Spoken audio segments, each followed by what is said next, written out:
মুখ্যমন্ত্ৰী ডাঙৰীয়া হিমন্ত বিশ্ব শৰ্মা ডাঙৰীয়া আপোনাক আমি কৈ দিছো অসমৰ জনগণৰ কাৰণে ডিঙি পাতি দিম, মূৰ পাতি দিম, বুকু পাতি দিম, চিন্তা কৰা স্পষ্ট কথা।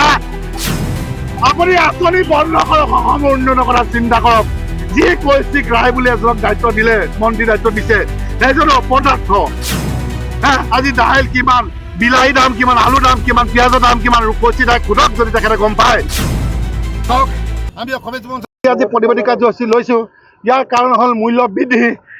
ইয়াৰ মূল্য বৃদ্ধিয়ে অসমৰ জনগণক জুৰুলা কৰি দিছে। গতিকে অত্যাৱশ্যকীয় সামগ্ৰীয়ে কওক, জীৱনদায়িনী ঔষধে কওক, একো বস্তুৱে কিনিব নোৱাৰা হ'ল এইখন চৰকাৰৰ দিনত। গতিকে আপোনালোকে চাওক, আজি যিকোনো মেচিনেৰী বস্তুৱে কওক, আপুনি য'ত গাড়ী সাধাৰণ বস্তু এটা কিনিবলৈ চাওক, যিটো গাড়ী বস্তুৰ দাম আছিলে 200 টকা, এতিয়া সেই বস্তুটোৰ দাম হৈ গ'ল 1500 টকা। গতিকে এনেধৰণে মানুহক ৰাম টাগুন দি আছে, আপোনাক ক'বলৈ ভাষা নাই। আজি আমি গাড়ী ঠেলিয়াই দিবলগীয়া হৈছে। চেঞ্চিৰ ওপৰত তেলৰ আজি মূল্য বৃদ্ধি কৰিলে। আৰু এটা কথা ক'ব বিচাৰিছোঁ, মূল্য বৃদ্ধি কৰাৰ লগতে যি ইথানল, গম পাই গোটেই সমগ্ৰ ভাৰততে গম পাইছে ইথানল মিক্স কৰিছে। ইথানল কেলৈ মিক্স কৰিছে? যে নীতিন গাডকাৰীয়ে কি কৰিলে, তেওঁৰ ল'ৰা প্ৰেমত পৰি গ'ল। ল'ৰা প্ৰেমত পৰি অন্ধ হৈ গ'ল। অন্ধ হৈ পেলাই নিজৰ ব্যৱসায়ী ল'ৰাটোক আগবঢ়াবৰ কাৰণে ইথানল কোম্পানীটোত ইথানল এতিয়া পেট্ৰলৰ লগত বা ডিজেলৰ লগত মিক্স কৰিবলৈ তেওঁলোকে পৰিকল্পনা কৰি আছে আৰু মিক্স কৰি আছে। গোটেই গাড়ী ধ্বংস হৈ গৈছে। গতিকে এইটো হ'বলৈ দিয়া নহ'ব। নীতিন গাডকাৰীক আমি যিদৰে ভাল পাইছিলোঁ, এতিয়া আমি সঁচা কথাত ক'বলৈ গ'লে নীতিন গাডকাৰীক লেই চেই কৈছোঁ।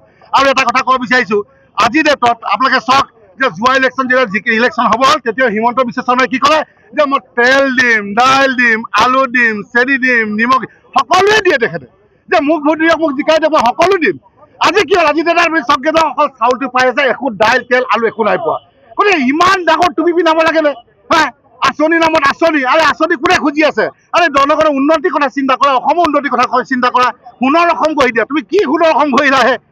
কি সোণৰ অসম গঢ়িলা? গোটেই অসমখন খালি খুলি শেষ কৰি পেলাইছা। চিণ্ডিকেটৰ পৰা চিণ্ডিকেট, ব্ৰইলাৰ মুৰ্গী চিণ্ডিকেট, আলুৰ চিণ্ডিকেট, মাছৰ চিণ্ডিকেট, একো কিনিব নোৱাৰা হ'ল।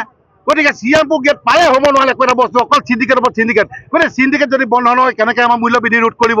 গতিকে হিমন্ত বিশ্ব শৰ্মাক ডাঙৰীয়াক এটাই কথা ক'ব বিচাৰিছোঁ, আপোনাক যি সপোন, যি লক্ষ্যৰে আমাৰ অসমৰ জনগণে জয়যুক্ত কৰিছিলে, সঁচা অৰ্থত আপুনি যদি ভাল কাম কৰিবলৈ আছে কৰক।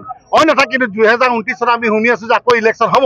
যদি সেই ইলেকশ্যন হয়, আপুনি যি দম্ফৰ মাৰি আছে যে মই 25 বছৰ একদম কাৰ্যকাল কৰিমেই, একদম আপোনাক কৈ দিছোঁ, ঘেণ্টা বুলি কৈ দিছোঁ।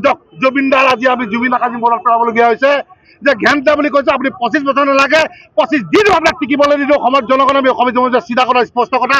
ইয়াৰ বাবদ আপুনি জেল দিয়ে, ফাঁচি দিয়ে, আমি মূৰ পাতি ল'বলৈ সাজু আছোঁ অসমৰ জনগণৰ কাৰণে। মুখ্যমন্ত্ৰী ডাঙৰীয়া হিমন্ত বিশ্ব শৰ্মা ডাঙৰীয়া আপোনাক আমি কৈ দিছোঁ অসমৰ জনগণৰ কাৰণে ডিঙি পাতি দিম, মূৰ পাতি দিম, বুকু পাতি দিম, চিন্তা কৰা স্পষ্ট কথা। আপুনি আঁচনি বন্ধ কৰক, অসমৰ উন্নয়ন কৰা চিন্তা কৰক। যি কৈছিক ৰায় বুলি এজনক দায়িত্ব দিলে, মন্ত্ৰী দায়িত্ব দিছে, সেইজন অপদাৰ্থ। কোনো কাম নাইকিয়া এজন যোগান মন্ত্ৰী পাতি দিলে। আজি দাইল কিমান, বিলাহী দাম কিমান, আলু দাম কিমান, পিঁয়াজৰ দাম কিমান, ৰূপচী দাই খুদক যদি তেখেতে গম পায়। এনেকুৱা এজন বৃহত্তৰ মন্ত্ৰীক বাৰু দায়িত্ব দিব লাগে নে কওকচোন? চিলিণ্ডাৰ মানুহে কিনিব নোৱাৰিলে ব্লেকত মানুহে 2000-3000 দি কিনিবলগীয়া আছে। এনেকুৱা এটা পৰিস্থিতি কৰি দিলে। তেলটো গাড়ীত ভৰাব নোৱাৰো, আমি গাড়ী ঠেলিয়াই দিছোঁ। মানে অতি শীঘ্ৰে যদি চৰকাৰে যদি শুধৰণি নহয়, কিন্তু পৰিৱেশ পৰিস্থিতি বেয়া যাব। ইয়াৰ বাবে জগৰীয়াব চৰকাৰ, ইয়াৰ বাবে জগৰীয়াব প্ৰশাসন।